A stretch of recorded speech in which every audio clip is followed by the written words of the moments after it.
As Australians enjoyed the Queen's birthday holiday and hundreds reflected on their honours, a group of monarchists met in Sydney for a royal high tea. The monarchists say that support for the royal family is growing in Australia, and last week's Diamond Jubilee celebrations have brought new life to their cause. Jon Stewart dropped into the event in Sydney. We're here today to pay tribute to our Queen. And they did. Long to reign over us, God save the Queen. There were plenty of cups of tea and photo opportunities. For these committed loyalists, there's no need to change the Constitution. Stability, order and tradition are what matters. All those prime ministers, presidents. I understand she has an excellent memory. She can remember names of people she may have met many, many years previously. I think she's just an admirable lady, and I really do love her. And are you concerned that one day Australia will become a republic? Is that something that worries you? It does, actually, it does, because really I cannot see how we could be improved. The under 40-year-olds at today's gathering say they're not young fogies.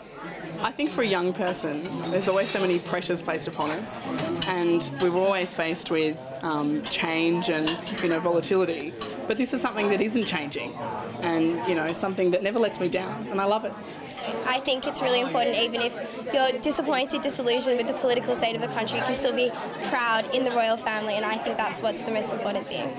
I'm writing a letter to her this afternoon about her birthday, so I'm hoping she'll reply back. After last week's Diamond Jubilee celebrations, the monarchists are on a high and on the march.